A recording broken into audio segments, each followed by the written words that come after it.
have dropped to the lowest number since mid-March, and the latest daily number of recorded deaths is 3. However, Mr. Deputy Speaker, we have seen a concerning rise in the number of positive cases, particularly amongst younger people.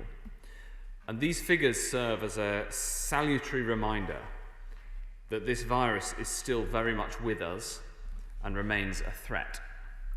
So it is critical that we maintain our collective commitment to controlling this disease. And social distancing is the first line of defence. While young people are less likely to die from this disease, be in no doubt that they are still at risk. The long-term effects can be terrible, and of course, they can infect others. 6 months on, many people are still suffering chronic fatigue, muscle pain, and breathing difficulties. Previously fit and healthy people reduced to barely being able to function. A King's College survey published today shows that 300,000 people in the UK have reported symptoms lasting for more than a month, and 60,000 people have been ill for more than 3 months. And Mr. Deputy Speaker, I want to address the point, which is of course good news, that the number of people sadly dying from coronavirus in this country is currently low.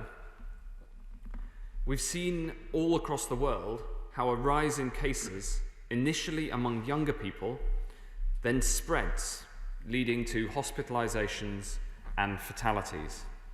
In Spain, where the rise in cases started around 2 months ago, hospitalizations have risen 15 times since mid-July. The number of daily deaths there has reached 184.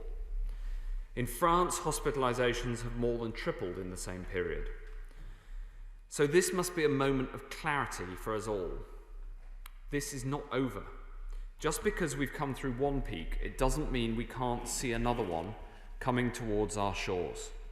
But together we can tackle it, so long as we remember that in a pandemic, our actions today have consequences tomorrow for the people we love, for our communities, and for our country. Mr. Speaker, each and every citizen has a responsibility to follow social distancing and help stop a second peak. And after social distancing, the next line of defence is test and trace. Over the past 6 months, we've built the biggest testing system of any major European country and one of the biggest testing systems in the world. And today, I can tell the House that we've met our target to provide testing kits to all care homes for older people and people with dementia that have registered to get tests.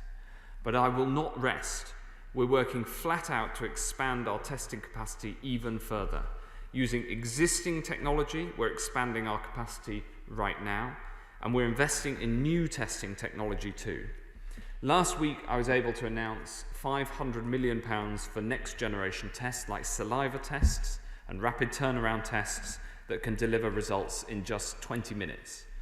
The ability to get rapid, on-the-spot results will significantly increase the weapons in our armoury in our fight both against coronavirus and for economic recovery. We're rolling out these tests right now and plan to use them to relieve capacity constraints, to expand asymptomatic testing to find the virus, and to give people the confidence that a negative test result brings. Mr. Deputy Speaker, where it's necessary, we will not shy away from taking targeted local action. In June, I established the Joint Biosecurity Centre to provide the best possible data analytics using information from all possible sources. Our local action is driven by the data. We now publish daily local data on cases so that everyone can see the data on which these decisions are taken. And this shows that our approach is working. For instance, in both Leicester and Luton, the weekly case rate has more than halved during August. I want to thank the people of Leicester, including the Honourable Gentleman opposite, and of Luton, and the other areas where we've taken local action. I want to thank the people who followed social distancing and helped to bring the virus under control. Sometimes local action requires us to act fast and respond to changing circumstances. And unfortunately, after improving for several weeks, we've seen a very significant rise in cases in Bolton.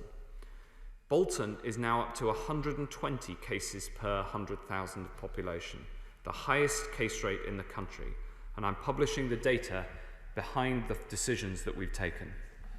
I must therefore tell the House that, working with the local council, we're taking further local action. The rise in cases in Bolton is partly due to socialising by people in their 20s and 30s. We know this from contact tracing. And through our contact tracing system, we've identified a number of pubs at which the virus has spread significantly. We're therefore taking the following action in Bolton, starting immediately. We will restrict all hospitality to takeaways only, and we'll introduce a late night restriction of operating hours, which will mean all venues will be required to close from 10 p.m. to 5 a.m.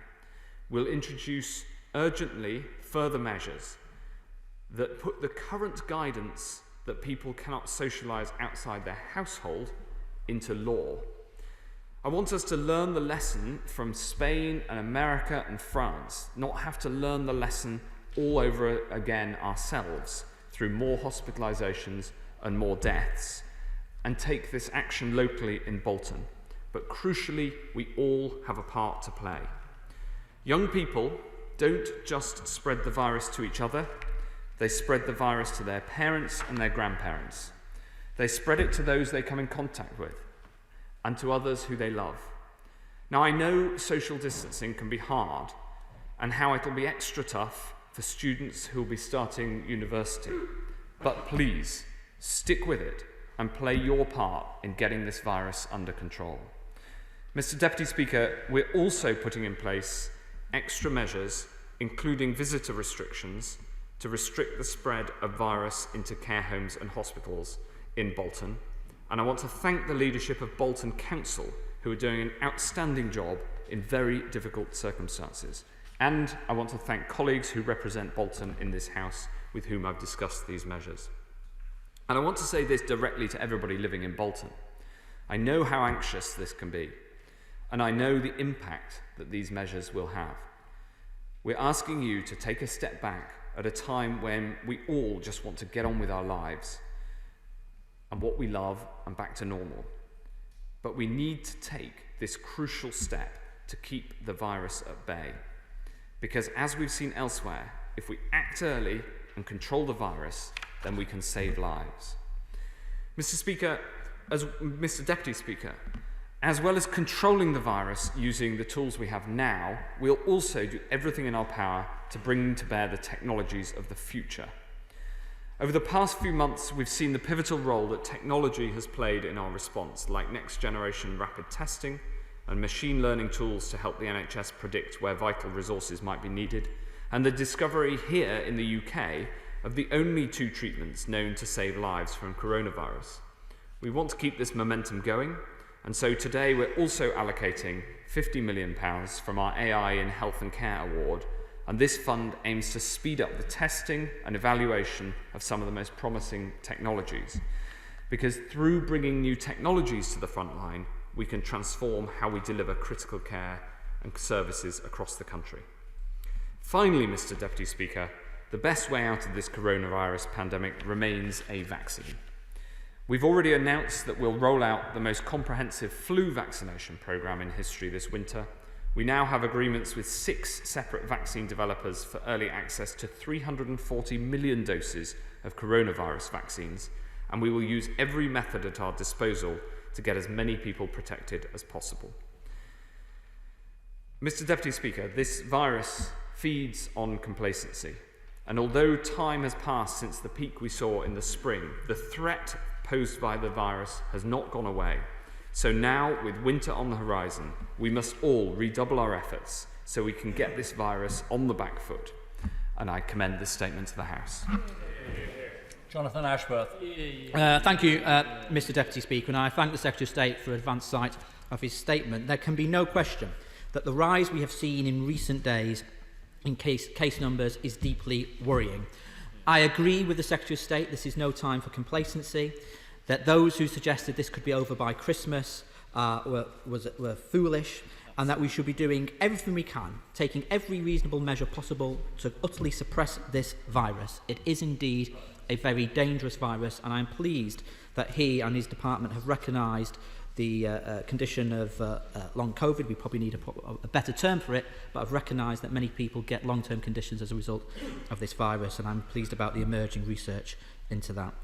The trends we have seen in young people catching the virus are something that we've seen for some time in Greater Manchester, and indeed when Leicester went into lockdown, it was because we were seeing trends amongst young people, and many have warned that we could be facing a resurgence as we move into winter.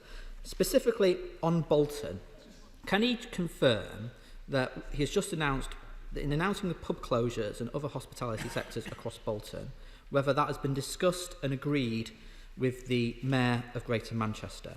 And can I ask him a very practical question? He may not realise, but I actually grew up in Radcliffe, which is next to Bolton. What happens if people in Bolton want to go for a drink and end up going to Radcliffe or Bury or indeed Chorley, which will be of interest to Mr Speaker? Will they be allowed to travel to neighbouring areas for a drink or not? How will it be enforced? And given the action he has taken on the hospitality sector in Bolton, is he keeping the hospitality sector under review in other hotspot areas? And what guidance has he issued to pubs and restaurants, etc., in those areas? I'm grateful what he said about Leicester, and we have made great progress in the city of Leicester, but we still have the rule in place where people cannot congregate in their private gardens with their extended family. Can I ask him again, can he set out the evidence as to why people cannot congregate in gardens, and can he update us as to when Leicester will be reviewed next, because the infection rates have come down? Universities are set to return imminently. Yet the SAGE analysis was not published until last Friday. Will he urgently provide a national plan for reducing transmission of the virus in the higher education sector? And on schools, we've seen a number of outbreaks in recent days, indeed including the school that the Prime Minister visited in Colville a few weeks ago to promote the opening up of schools. But the exact circumstances in which a school ought to close if a pupil displays symptoms is still unclear. So in what circumstances does the Health Secretary believe a school should close? Now, he may recall I warned him early on that one of the biggest barriers in this outbreak, one of the biggest barriers to self-quarantine would not be fatigue, but personal finances. Will he accept that the government needs to go much further in helping people who need financial or housing support to isolate? Otherwise, he will never get on top of infections in areas that are characterised by low pay, child poverty and overcrowded housing. And does this not help explain the poor record of contact tracing in these areas? In Bolton, only 57% of non-complex cases reached. In Oldham, only 50% of non-complex cases reached. Blackburn, only 47%. Bradford, only 43%. And nationally, only 69.4% of contacts are now reached and asked to self-isolate. These are the latest statistics. And these are the latest statistics, his own statistics that he publishes. What is world beating about that? And on testing, there was little explanation in his statement just now as to what has gone wrong with testing in recent days.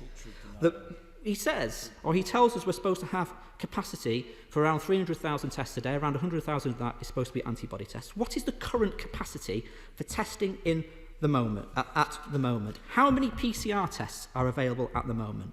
Yesterday, the Secretary of State said no one should have to travel further than 75 miles for a test.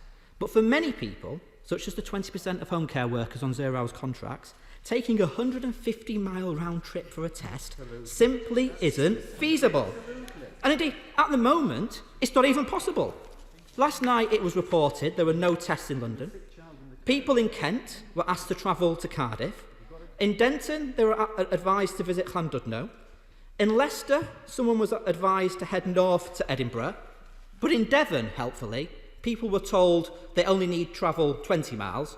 But unfortunately, that involved crossing the sea to get to Swansea. Now, I know the Secretary of State thinks he walks on water, but many of our constituents can't. Now, at the Health Select Committee earlier, he admitted it will take weeks to fix these problems. Yet last week, he was boasting of plans for 10 million tests a day as part of his Operation Moonshot. But when he can't even get the basics right, never mind moonshot, people will think he's on another planet, Mr Deputy Speaker. His testing regime has been a fiasco in recent days, and yet we had no apology from him today. And isn't the core of the problem this? He didn't listen to the experts. They all advised him to invest in public health teams and NHS labs. Instead, he gave contracts to outsourcing firms like Deloitte, Serco and G4S, who had no experience in testing and tracing. Surely he should now accept that was a mistake and invest in public health teams instead. Mr Deputy Speaker, we must do everything reasonable to suppress this virus. But instead, in recent weeks, we've had muddled messages, failed testing, ineffective contact tracing. Winter is coming. The Secretary of State needs to get a grip. Well, Mr Deputy Speaker, I'll certainly answer the questions that the honourable gentleman poses, but I'll just start with this. The proposal from the gentleman opposite to dismantle the testing system that we've built so painstakingly over the last 6 months, yes, using the NHS and using PHE, but also using all of the testing capacity of the nation, that is one that I and the British people will reject, because we need to build our capacity, we need to build what we can do. We have built it. We've built one of the biggest testing capacities in the world over the past 6 months, and I will reject all calls for narrow partisan reasons to dismantle a testing capacity that is working. Now, of course, with the increase in demand for tests that we've seen in the past few days, there have been challenges which we have acknowledged. When we are working day and night to fix those, and the long-term solution using the new technologies that is coming on stream is a critical part of making sure that we can expand testing capacity still further. He also, Mr Deputy Speaker, I'm afraid, got into a bit of a muddle on contact tracing, saying that under 70% of contacts are traced. That is, I'm afraid, simply untrue and below the number that we published weekly. We published the latest last Thursday. He asked rightly about, some of the questions were very sensible. He asked about schools. He's quite right that having clear guidance on how we approach schools and having clear guidance on what schools should do in the event of an outbreak in a school is important. That guidance has been sent to schools and published, and in the first instance, of course, a school should work with their local director of public health to minimise the impact of an outbreak. He also asked about financial support for those who have to self-isolate. We've put that in place, and we've rolled that out in areas of the northwest, and we're watching the progress of that effectively. He asked rightly about Leicester, and I understand, of course, he has both a national responsibilities and a local interest in Leicester.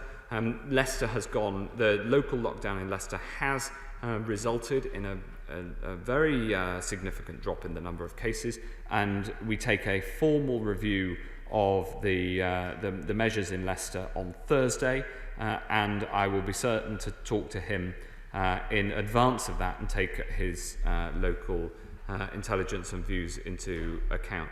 He asked also for a plan for higher education. There's been an enormous amount of work with all of the universities to ensure that we can have a safe opening of the universities sector in the coming weeks.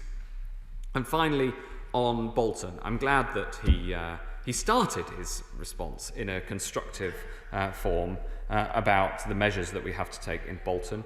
I have communicated with the Mayor of Greater Manchester, and he's had a briefing from the official team that's been offered. The statutory responsibility, of course, is with Bolton Council, with whom we've been working very closely to put these measures into place, and the measures have been essentially build on the measures that Bolton Council have been putting in place. And I just want to put on the record my thanks to those in Bolton Council, the leader, David Greenall, who's been doing an excellent job, the Director of Public Health, and the Chief Executive, because it's been a difficult challenge in Bolton. Thankfully, what we've learned from this sort of local action elsewhere in the country is that we don't see large-scale numbers of people travelling nearby to nearby other areas where there's a problem. We haven't seen that yet. Of course, we remain vigilant on that and all of these measures, but I'm sure that the people of Bolton will understand how significant this problem is and will follow the guidance and indeed the new laws that we will bring in to back up the proposals that we've made today. Jeremy Hunt. Thank you, Mr. Deputy Speaker, and can I thank the Health Secretary for his public recognition of the terrible symptoms that many people face many months after their coronavirus bout has ended. His words will give great comfort to the 60,000 people who have been suffering for more than 3 months. On testing, I think it is very important to recognise the step change that we have seen and the massive increase in the volume of testing that is now taking place. So could he give the House some sense of the confidence that he has that with this increased testing, with local lockdowns that are now being rightly pursued, we will be able to follow the low infection levels in South Korea, Taiwan, Singapore and Hong Kong, and not see those increases that we've seen in France and Spain, and see ourselves getting back into another national lockdown? Mr. Deputy Speaker, the chairman of the Select Committee it precisely sets out our goal. In some countries, not only in the Far East, but also closer to home, they have seen a rise in cases, especially amongst younger people, taken action, and that has turned the curve. That's particularly true, for instance, in Belgium, which we were very worried about a month ago, but the case rate has come right down when they put a curfew in place. We are taking action, local action here. Our approach to local action has been commended by the World Health Organization. But of course, the responsibility is on all of us. And I know that this is a riff that we talked about a lot in March and April and May as the cases were coming right down. But we all have a role to play in this, because the local action and the test and trace actions that we take in government and with local authorities are only the second and third line of defence. The first line of defence for everybody in this chamber and all of our constituents is to follow the social distancing. So we'll be stepping up the communications, making sure that people are reminded very clearly with clarity of the rules. We'll be taking action to step up enforcement too, to make sure that we can keep this virus under control until we can build up both the mass testing capacity and, as I mentioned in my statement, ultimately the vaccine, on which the scientists are doing great work, but all vaccine work is uncertain until we get clarity from the regulators that it is safe and effective to use. Video link, Dr. Philippa Whitford. Thank you very much, Mr. Deputy Speaker. I would agree it is indeed critical that everyone recognises the importance of our own personal actions in controlling COVID. But we also need an efficient test, trace and isolate system. And the first step of that is to actually get access to a test. With UK cases trebling over the last fortnight, demand has increased, and there have been many reports of people being sent hundreds of miles to get a COVID test. One of the most extreme included someone in Plymouth being sent by the booking system to the test centre in Inverness. I understand that demand varies depending on local incidents, but surely it's dangerous to have possibly infectious people travelling long distances when they're unwell and may need to use motor services facilities on the way. So would it not make more sense to still allow COVID tests to be taken locally and just shift the samples around the UK to the labs with greatest capacity? While the commercial Pillar 2 testing has increased dramatically since April, the laboratories are very centralised. NHS hospital laboratories are far more numerous and based within easier reach of communities. So to meet the high demand that's likely this coming winter, will the Secretary of State consider additional funding to the NHS to allow expansion of their PCR facilities and maximise Pillar 1 testing capacity? Secretary of State.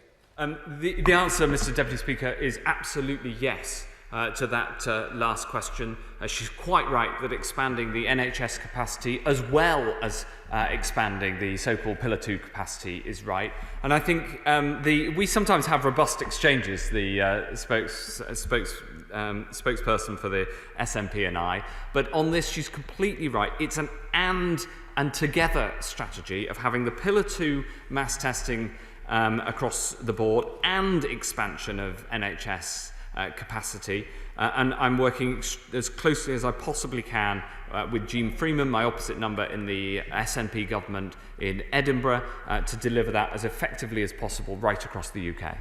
So Edward Lee. Please don't take this as unduly critical, because none of us could have done any better, but the problem for the Secretary of State... Well, it's easy to be wise after the event. The problem for the Secretary of State is, given the contradictory nature of advice given to people, maybe necessitated by events, is that fewer and fewer people are listening to the Secretary of State, particularly young people. And I think we need a different approach. The approach of the nanny state of ordering people about, particularly in this country, is not going to work. You've got to appeal to the good sense of young people. Stay away from grandpa and grandma. It's your responsibility. You know, these lockdowns and things are not going to work. It's your responsibility. And for us granddads, stay away from your grandchildren, because the problem is that if you order people more and more about, they stop listening. And they realise the Secretary of State can't enforce anything. He will become the emperor without clothes, and we will go backwards. So we need an approach based on traditional self-reliance and trust the people. Well, I understand the argument that my right honourable friend is making. Unfortunately, we have seen this play out in other countries around the world. And we've seen a sharp rise in the number of cases in the first instance among younger people. And we've seen people make the argument, entirely understandable, because that younger people are much less likely to have to die of this disease. Now, notwithstanding the point about long COVID and the fact that young people can have debilitating long-term consequences from this disease, the problem is that the isolation of older people who are more likely, because of their age, to have very serious consequences, it has simply not been effective anywhere in the world. And the challenge is that younger people may pass it on, for instance, to their parents, who in turn can pass it on to theirs. This disease is absolutely insidious at getting into getting through from person to person. In its natural state, this disease spreads on average from one person to between 2 and 3 others, and it doubles in the community every 3 to 4 days. And the challenge is that without widespread social distancing, as opposed to the segregation that's proposed by my right honourable friend, all the evidence is that you end up with more hospitalisations and more deaths. And I would rather get ahead of this here, learning the lessons from what we've seen first in America, then in Spain, and now sadly starting to happen in France. And I absolutely take the point about the need to communicate more, but I believe with my whole heart that we need to communicate that we all have a responsibility, including young people, and we can't let this rip through any part of the population, because it will inevitably then get into all. Video link. Dame Diana Johnson.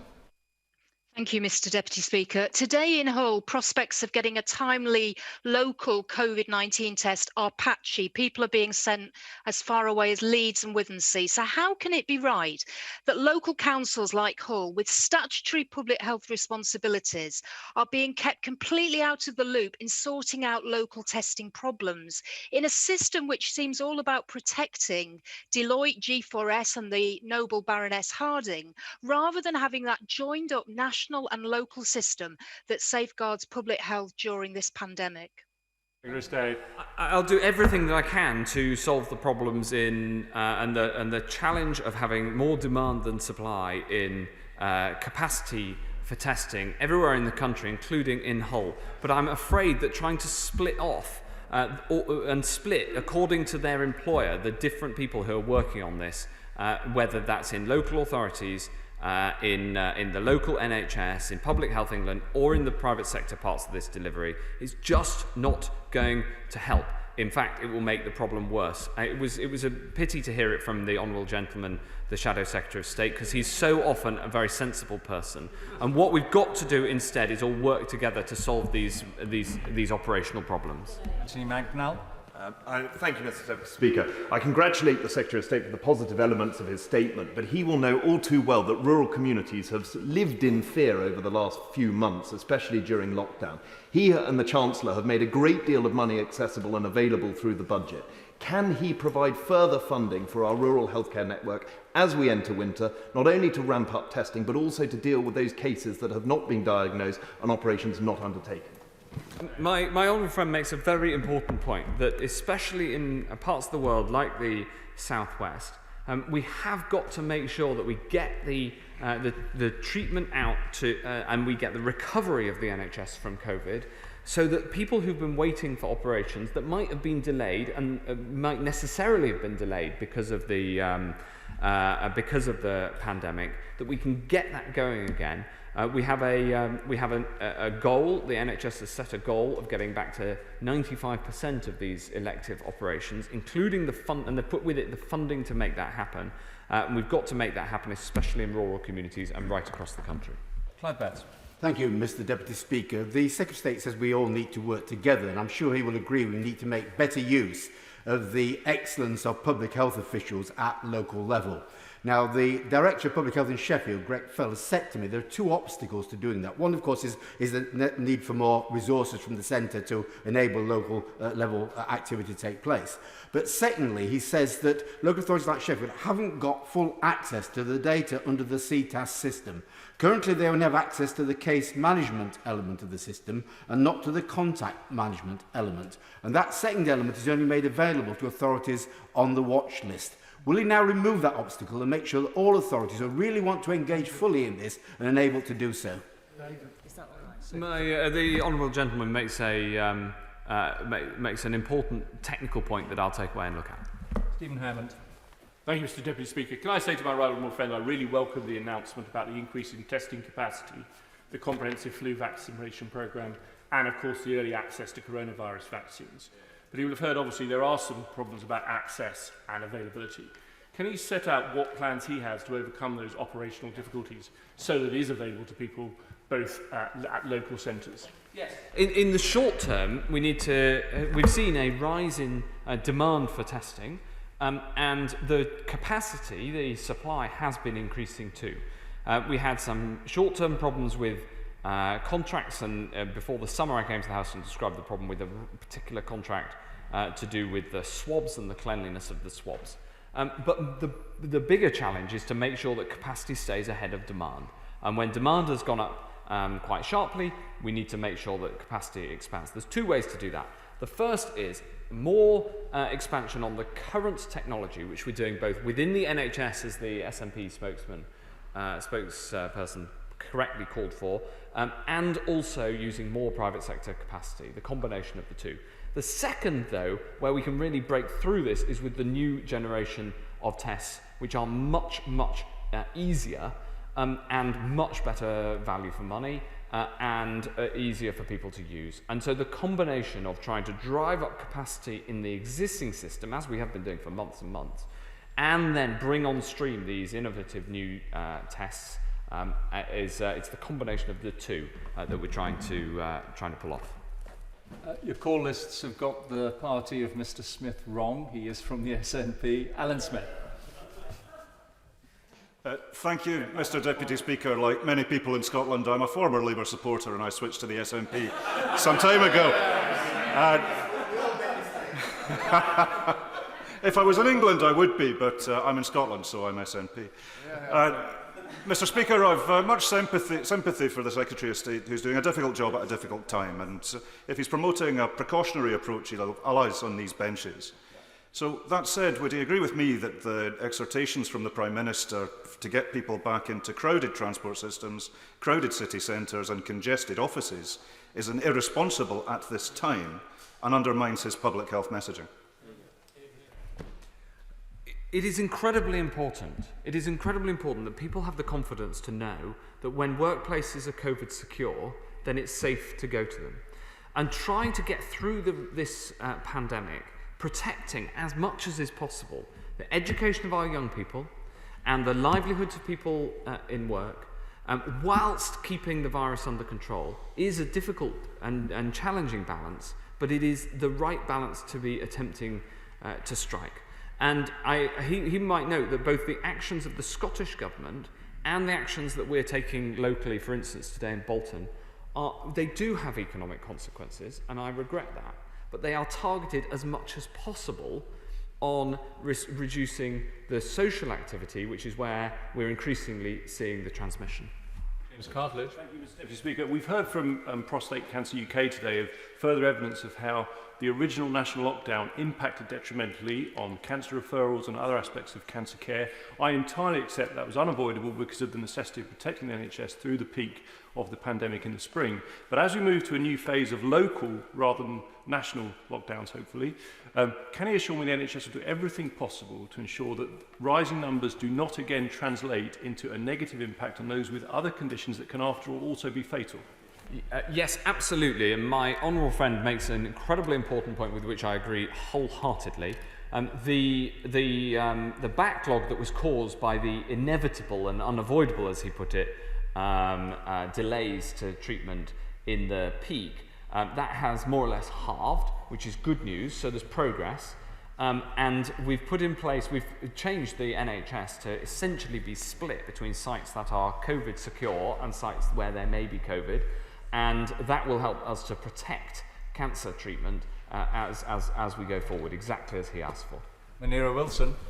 Thank you, Mr Deputy Speaker. On the 16th of July, I flagged with the Secretary of State that the Academy of Medical Sciences was warning we needed a rapid expansion of test and trace to be prepared for a second wave. He told me they were learning lessons as we go. Today, pupils and parents in my constituency are being sent as far as field as Aberdeen and Newquay for tests. They can't get home tests. Children are back at school. Forget world beating. What is he doing to ensure we have a functioning test and trace system in place right now? Thank you, Mr Deputy Speaker. We have the largest testing system imaginable. We want to expand it further. And of course there are challenges, as many members have raised, but the imperative for people who have symptoms to get a test is important, and we're trying to solve the operational problems that she talks about. Stevenson.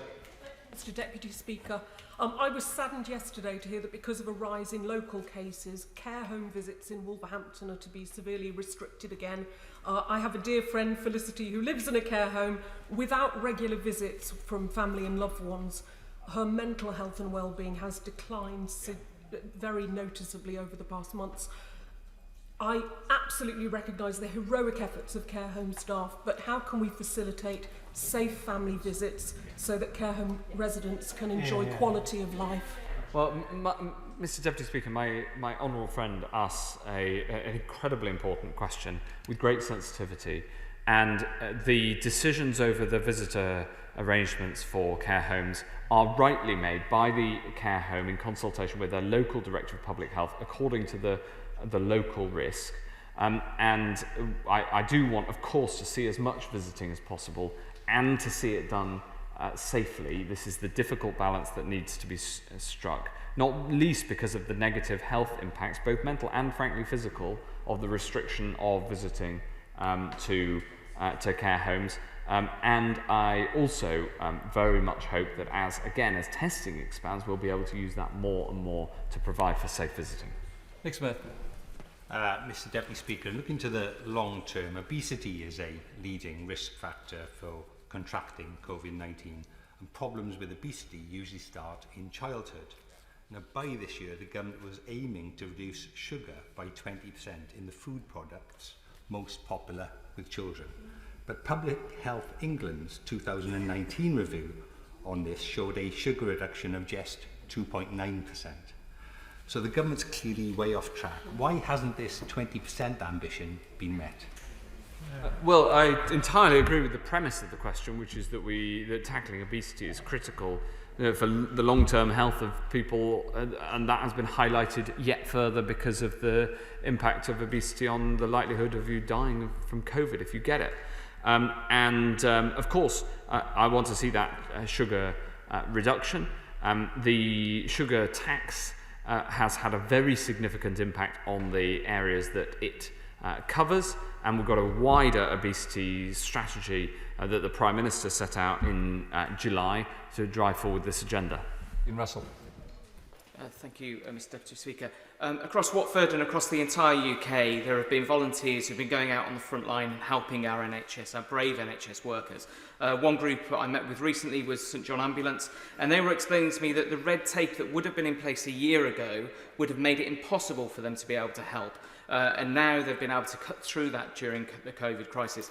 Can you please assure, can my right honourable friend please assure me that as we move forward, that red tape won't start binding their hands again so they can continue to help? Yes, absolutely. My honourable friend is quite right. There are improvements that we made in the heat of this crisis that we should never go back on. He's just highlighted one example. There are a legion others, and in this house sometimes we discuss the problems that need to be fixed, and that's quite right. And often they're raised, and I didn't know about them in advance, and I'll go out and fix them. That's my job, as the honourable gentleman opposite raised in this example.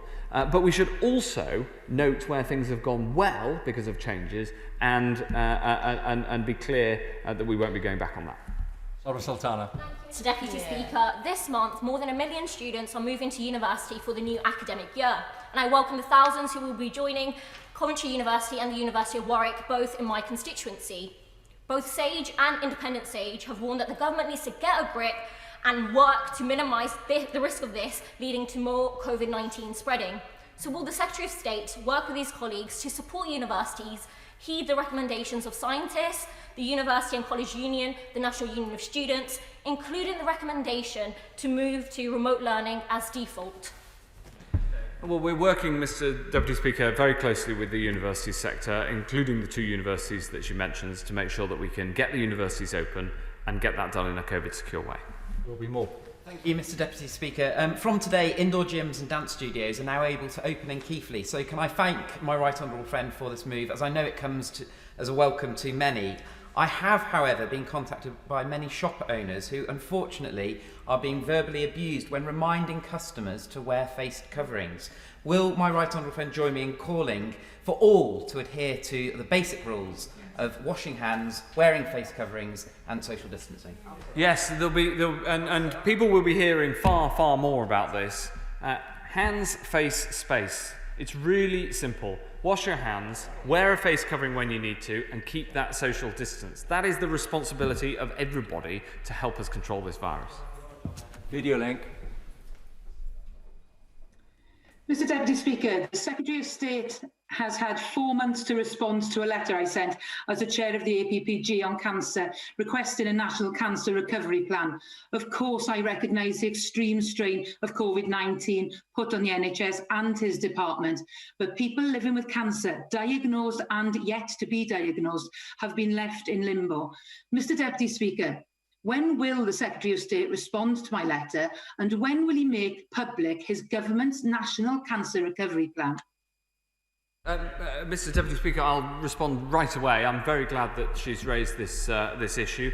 It's something that I've been doing a huge amount of work on, along with the Minister and the member for Bury St Edmunds, and we've been working on it intensively. And as I say, the backlog has come down by about half, but clearly there's much more to do. Randall. Mr Deputy Speaker, testing is a vital line of defence against coronavirus, and while we've got one of the best testing systems in the world, I appreciate there's much more that can be done. Can my right honourable friend tell me what steps he's taken to explore the benefits of repeat population testing, and if that's effective, would he look to scale that up across the country? We are looking at the asymptomatic testing of parts of the population where there is where the virus is rife. Testing rollout is about the prioritisation of what you can do with a capacity that we want to grow. So as the capacity grows, we can do more. but also you have to prioritise within that capacity. Getting to a point where everybody tests, say, weekly or more regularly than that, is not an impossible thing to envisage, but there are many, many steps along the way. Smith. That young people will be, and with the universities returning shortly, there'll be lots of students moving into shared houses. So there's real concern in communities like mine in South Manchester where there are lots of HMOs. Now, there's clearly lots of good work going on to make campuses COVID secure, but the recently published SAGE advice is very thin on community spreads around universities. So will he urgently provide that national plan for managing that situation, limiting transmission in communities around where students live, and including, I think, comprehensive testing at universities? We are doing a huge amount of work on exactly the issue that he raises. Ultimately, when students are off campus, then they're citizens like everybody else, and so hence the focus on the social distancing rules that we all have to follow. But he's right that we've seen the biggest rise in the 17 to 21-year-olds, who are the same people many of whom are going to be going to university in the next few weeks. Richard. Thank you, Mr. Deputy Speaker. Firstly, I'd like to thank the Secretary of State and his team for their tireless work throughout this pandemic. Last week, I had the pleasure of visiting the Coomber Centre in West Bromwich, where I met with Patricia and her team to hear about their passion for helping the local BAME community get through this difficult time, including the mental health support they provide to the local area and some junior doctors. What further support can he make available to similar organisations who are supporting the community and our heroes on the front line of the NHS? Well, this is again an important question for how we can get the support locally, especially into the West Midlands, where it's so important, especially with cases rising, that we not only have a national response that we discuss in this chamber, but we make sure that the local community, who my honourable friend supports so effectively, can get the support they need. I'm very happy to write to her with details of the extra funding that we've put into her area and discuss with her what more might be done. Lou Lynch. Thank you very much, Mr. Deputy Speaker. Whilst I appreciate that we've got to be keeping a very close eye on those infection rates and responding quickly and effectively, the government says that it's listening to local leaders on the local restrictions, yet the very clear data-led recommendation from myself and Calderdale's leaders last week was for the restrictions to be lifted in Halifax with a continued focus on test and trace and the incredibly effective targeted community work which is being undertaken by Calderdale Council. Now that Calderdale has significantly lower infection rates than areas that do not have the restrictions, can the Secretary of State tell me when Halifax will see those restrictions lifted and what else he would need to see happen to make that reality? Well, we look at the question of the restrictions in Halifax every week. Calderdale has seen a fall in the number of cases. It's an example of a local lockdown being effective. I was really pleased we were able to take some parts of the local authority area out of the restrictions 10 days or so ago now. And it was very good to be able to make that progress. I accept that we had to leave Halifax in the restrictions, and I look forward to working with the council, with her and with and other local colleagues, and we'll be considering it again this Thursday. Greg Smith. Thank you, Mr. Deputy Speaker. The the scaling of testing has been an incredible achievement over the summer. And I heard from many constituents able to get same-day tests with results in as quick as 12 hours. But I have to say, in recent days, I have had a number of cases of constituents unable to get timely testing or being asked to travel an unacceptable distance. So in welcoming my right honourable friend's commitment to further scaling testing capacity, especially by embracing new technology, what assurances can he give Buckinghamshire residents that that will be a rapid scaling and that they will be able to get local and quick tests? Well, my honourable friend's exactly right. We're going as fast as we possibly can, and I recognise the importance of this. There was spare capacity earlier in the summer, and hence the turnaround times well, the turnaround times we've maintained very rapidly, but there have been challenges in the last couple of weeks because of that increase in demand and some of those operational issues that we've discussed. He's quite right to raise this. He's raised it with me privately before. There is no one more assiduous in putting forward the needs of his constituents than my honourable friend, and I'll keep him posted on how much we can expand testing further in Buckinghamshire. Chris Stevens. Thank you, Mr Deputy Speaker. On a similar point raised by the shadow front bench, can you tell us what advice and guidance his department is issuing to employers who are trying to use COVID-related absence to trigger points for absence management interviews and trigger points to remove occupational sick pay, as we've seen recently with attempts carried out by IKEA, who then dismissed the trade union representative who had the temerity to tell trade union members what the employer was up to. So can the Secretary of State tell us what advice and guidance he's given and really condemn those employers who are trying to treat COVID-related absences to remove occupational sick pay and the like? Thank you. Well, the honourable gentleman raises a point that is that I know that the Bayes Secretary of State is looking at. Of course, returning to a COVID-secure setting is safe and is the right thing to do if that's and that's a matter between the employer and the employee. But people must follow employment law, and that, after all, as an employer, is the statutory duty. Miriam Cates. Thank you, Mr Deputy Speaker. We've seen incredible advances by the UK scientific community throughout the pandemic, and it's great news that scientists from the University of Sheffield are joining the UK Coronavirus Immunology Consortium to undertake research that we all hope will lead to an effective vaccine. But until we have that vaccine, we've got to take seriously the threat of a rapid rise of the virus again. So does my right honourable friend agree that with cases on the rise, we mustn't hesitate to use local lockdown measures like the ones he's mentioned in Bolton, to make sure that increased infection rates in the young does not lead to increased hospitalisations in the older population? That is absolutely spot on, and the logic the logic that we've seen repeated in country after country, that a sharp rise amongst younger people then leads inexorably to a rise in the number of hospitalisations and deaths, even though it's not the younger people who tend to get hospitalised, but others who catch it from them. It's really important that we get that argument across so that everybody feels the necessity to follow the social distancing rules that are incumbent on us all. Hilary Benn. Thank you very much indeed, Mr Deputy Speaker. I think the Secretary of State has got the message about the need to sort out the testing problem, not least to help councils like Leeds that are working really hard to try and limit the increase in cases. And I hope he would join me in paying tribute to the public health team and to the council for the great efforts that they are making. On contact tracing, he knows that local contact tracing is the most effective. I understand the figures in Leeds, it's high 90s in terms of contact when it's done locally, as opposed to a lower figure done by the national system. So I'd like to ask him, can he commit, given the position in Leeds, to providing more support and resource to local contact tracing in the city to help try and prevent a further increase in the number of cases?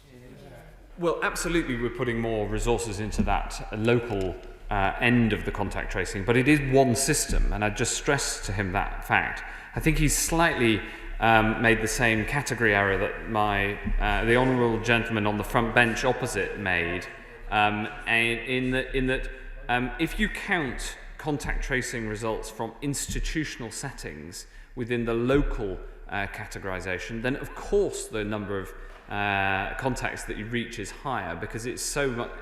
For instance, in a care home, it's very easy to reach 100% of contacts by the nature of the setting. So it's very important. This was unfortunately the honourable gentleman opposite on the front bench, who's also a very sensible fellow, tried to make this comparison, and it isn't quite fair to compare. He's not quite comparing apples with apples. Well, Mr Deputy Speaker, the Secretary of State is right, I think, to warn against complacency.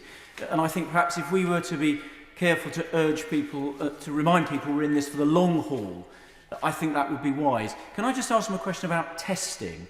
The Director of Testing for NHS Test and Trace has confirmed that we have testing capacity at all of our testing sites. and that there's a critical pinch point in the laboratories. My Director of Public Health, who's excellent, and I know a number of her colleagues in the South West, would prefer that rather than artificially limiting access to testing sites and home testing kits, we ensure people could take those tests locally and manage the pinch point at the laboratory end of things, because that would improve public confidence in getting testing. Is that something that he could take away and look at? And if we can't do that, can he at least give me a good reason that I can take back to her about why that's not possible?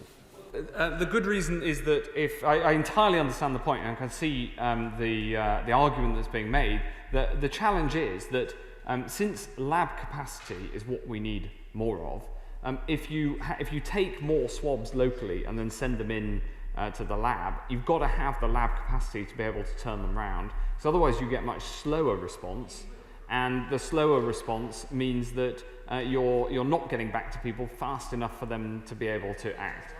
So that's the nature of the challenge, and the answer to it is more lab capacity, which is what we're driving through. Angela Eagle. Thank you, Mr Deputy Speaker. In Wirral, there's been a sudden sharp rise in Covid-19 infections, with yesterday's figures standing at 33 infections per 100,000. What extra assistance can the Secretary of State promise my local authority, which is fighting very hard to suppress this outbreak? And on test and trace, if he doesn't want reorganisations of test and trace because he thinks it will slow progress, can he tell us why he's reorganising Public Health England in the middle of this dangerous pandemic? Well, of course, I'm improving the way that the public health response is by bringing together different organisations. I'm not sure she's doing anything other than. I'm not going to query her motives, because we've worked together at the start of this crisis, especially. On the question on the Wirral, absolutely we're vigilant and looking at the Wirral.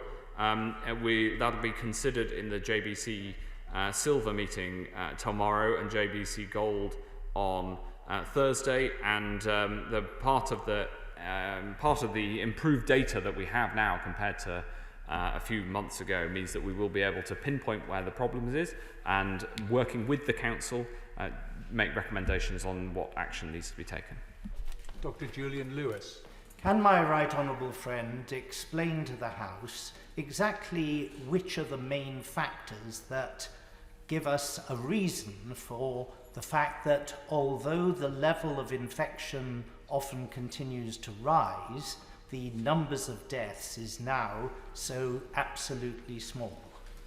Well, my right honourable friend asks an important point, and the answer is, firstly, that of course there is a lag between people catching the disease and the statistics for new cases and those who sadly die. And the second is that this rise most recently has been largely, predominantly, not entirely, amongst younger people who are much less likely to die. But the danger is not. The danger is that they will pass it on to others, and it will spread more broadly into the community. So it is important to act on these cases, even though thankfully currently the number who are dying is small. You could put it this way, if I try to give a better answer. You put it this way. If we were to wait until we saw the number of deaths rising before we took action, then there would already be many, many people who had caught the disease, who would end up hospitalised, who would unfortunately die of coronavirus. You have to act before that happens and before this disease spreads to those who may die from it, because the alternative is that we will see the number of deaths rise inevitably. Peter Dunn. Thank you, Mr Deputy Speaker. Given COVID, the Health Secretary has said it was mission critical to prepare the NHS for the winter, as he unveiled the biggest flu vaccination programme in history, which is very Trumpian, I have to say. In the light of the lockdown delay, the PPE debacle, testing and tracing chaos, we couldn't get tested in my borough yesterday with 300,000 people in it, not to mention, I'll remind the Secretary of State, the 40,000 people already dead from COVID on his watch, and that of the Prime Minister, and he's quite happy to compare internationally. 9,400 in Germany, Why should we have any confidence in this bungling government's ability to get the flu vaccination programme in shape for this winter? We're going to have the biggest flu vaccination programme in history, and I think the gentleman opposite simply hasn't taken into account of the action that was taken to protect the NHS in the crisis, building a capacity for testing that is bigger per head of population than any other major European country, that this country is the only country in the world that has discovered treatments that reduce your likelihood of dying from coronavirus. I think he should get on side with what this country is doing, not keep squibbling from the sidelines. Hello, back. Thank you very much, Mr. Deputy Speaker. The Government and the Secretary of State have messed up. The result has been loss of life and an economy in tatters. It is little wonder that my home, South Shields, is now seeing a rapid spike in cases, and we are approaching a potential lockdown that will irrevocably devastate us. Instead of just pointing the finger at our young people, will he take some responsibility and explain what extra direct support he's going to give us locally to help us stop this spread? Mr. Deputy Speaker, I regret the tone of the question. I think it is far, far better for everybody if we all work together. I know she and the previous member who spoke seem to have taken an attitude which is it's better to have brickbats thrown across this house. I think the public would expect us to work together for the benefit of South Shields, to work together for the benefit of the North West. I'm very happy to meet her and discuss the situation in South Shields and see what we can do to try to tackle the problem, and it's better to do that together. Jerome Mayhew. Mr. Deputy Speaker, my right honourable friend has identified that our response to COVID is about personal responsibility. It's made much harder when you have the young with the lure of socialising and the risks substantially borne by unseen others. By my view, the young are just as civic-minded as all the rest of us, but it's a complex message. So what is the communication strategy to get that message effectively over to our young people, particularly when the access to Parliament TV seems unaccountably low? It is so important that we explain to everybody that they have a responsibility to face, to hands, face and space, to their social distancing. And the two critical messages for younger people who may think that this isn't a disease that affects them is firstly, they can transmit this disease and cause great harm or death to their loved ones. But secondly, that nobody is immune from this disease, and the long-term impact of COVID, so far that we've seen on 60,000 people who've suffered for more than 3 months, that long-term impact can be devastating, and that can happen to anyone. David Linden. Thank you very much, Mr. Deputy Speaker. The credit checking company TransUnion have had difficulty issuing home testing kits to people because they're not in the public electoral register. Now, we know that for good reason some people are not in the public electoral register, perhaps due to fleeing domestic violence or abuse. Can I ask the Secretary of State if you'll go away and have a look at this and see what you can do to make sure that everybody can get a home test regardless of whether they're not on the public electoral register? I'm very happy to look at this point. Of course, we do have to verify the identity of people who are asking for home testing kits, and there has to be protections against fraud, and we take advice from the National Cyber Security Centre on that, but I'll look at the point that he raises. Rory Miller. Thank you, Mr. Deputy Speaker, and can I commend my right honourable friend on the swift action that he takes and the way in which he comes before this House on a regular basis to update us. I think that is important, and the lessons that are being learnt from other countries. In his statement, he actually announced something as well as the lockdown in Bolton, is that his current guidance regarding people in high incidence areas socialising only with those in their own households will be turned into law. That's presumably to strengthen enforcement. Could he perhaps take a moment to explain what that will mean in practice, and will there be an impact on venues who might be required to be part of that enforcement process, and when does he intend to bring that before the House for discussion? That measure is specifically in Bolton, where Bolton had brought into place at a council level the guidance that people shouldn't socialise outside their household, and we'll be turning that into law in Bolton. Of course, we keep all these sorts of things under review nationally, but just to be absolutely clear, the measure that I announced today specifically with respect to Bolton. And can I also thank my right honourable friend for her kind words. I do my best. How much do you think, Daisy? Thank you very much. Mr Deputy Speaker, we still haven't fully gotten over the Dominic Cummings cross-country drive farcical fiasco, and yet day after day we are faced with a string of embarrassing government U-turns, which not only demonstrates incompetence, but it further erodes public trust and confidence in the government at a time when we most need it in order to overcome this virus. So, in order to get on message, what discussions is the Secretary of State for Health having with the Prime Minister to ensure that the next time he makes a public statement, that will not be followed up by yet another excruciating and embarrassing U-turn? Mr Deputy Speaker, the honourable gentleman does better when he doesn't take the Labour Party handout notes. Thank you very much, Mr Deputy Speaker. Can I pay personal tribute to my right honourable friend? Barry has been in restrictions for 6 weeks, and both he and his team have been a constant source of support, not only to myself, the leader of the council, but also to the people of Bury through this difficult time. I agree with everything that he said, but I would welcome his views on this point. One of the challenges that is being faced within my constituency is childcare, and many grandparents look after children. We're having a situation where many people are looking to get back into work. Many grandparents are struggling because they remain in the bubble that we have in Bury. It is one person to another household. Many grandparents are still living together. They are asking the Secretary of State, can that bubble be extended to 2 people per household to allow those grandparents to provide the emotional, practical and social support to their family at this very difficult time?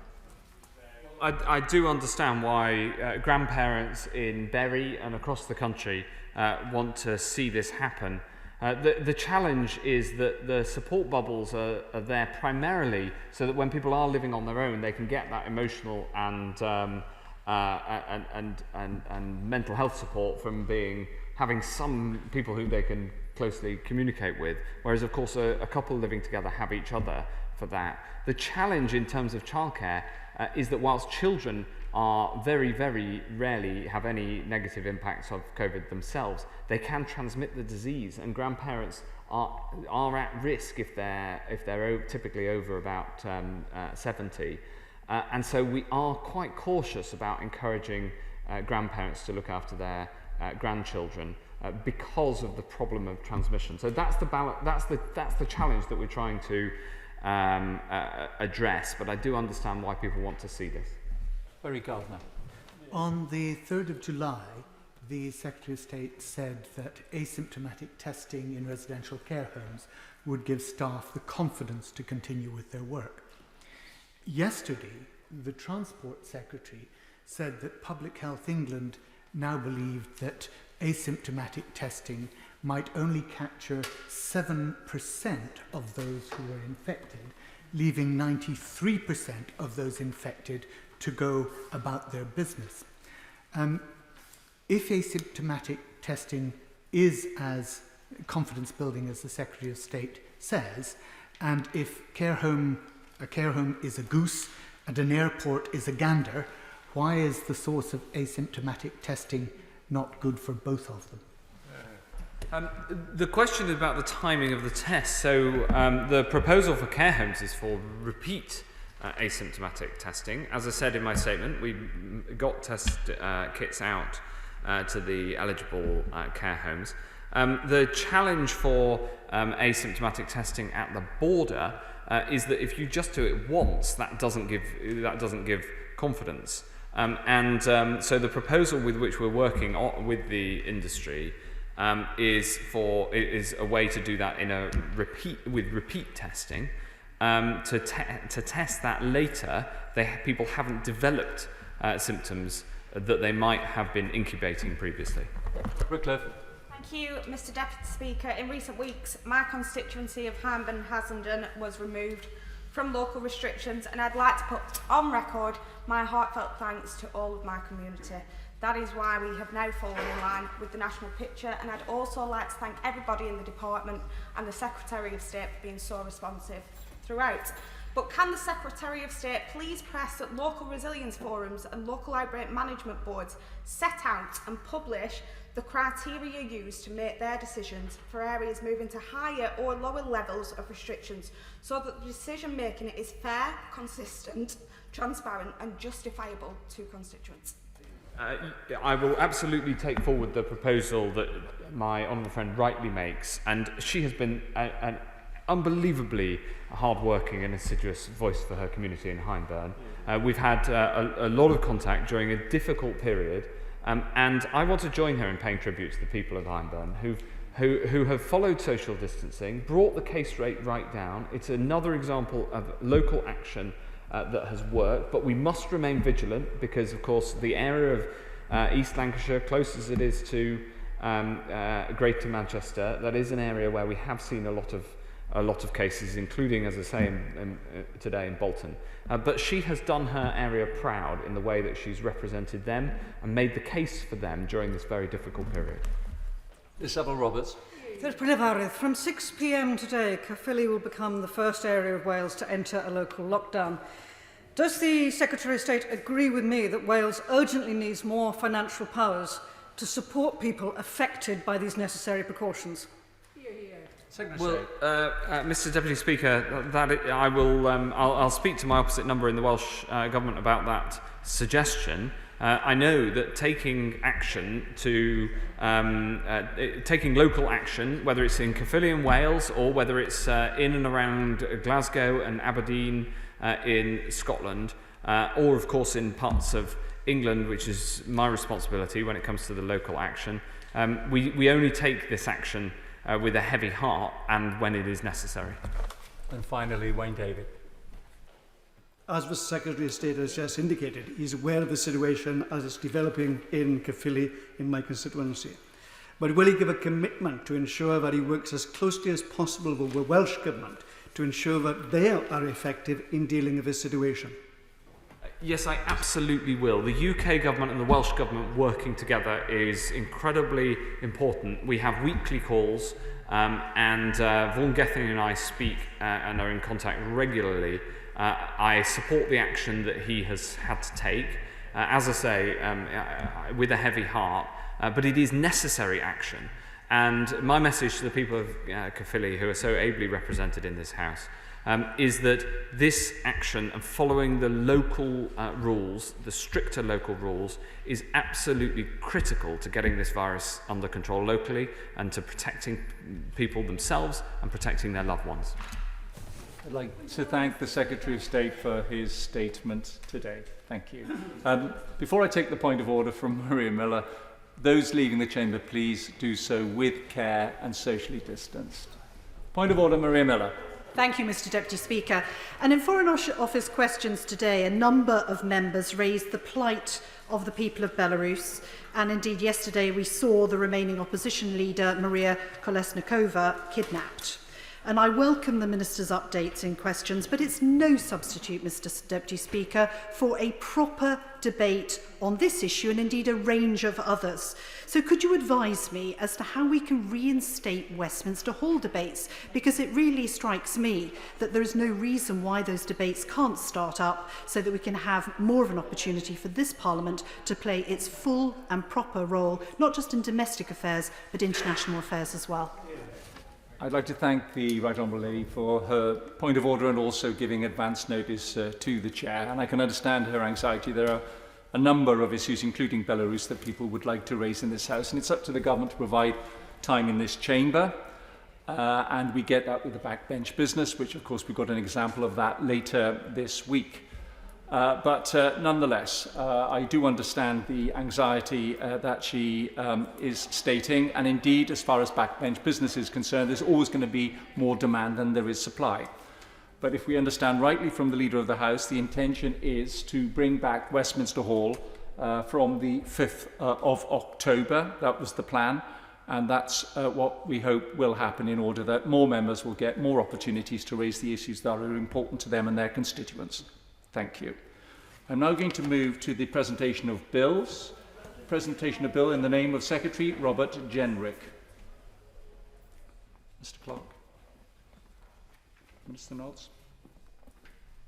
And the clerk to read.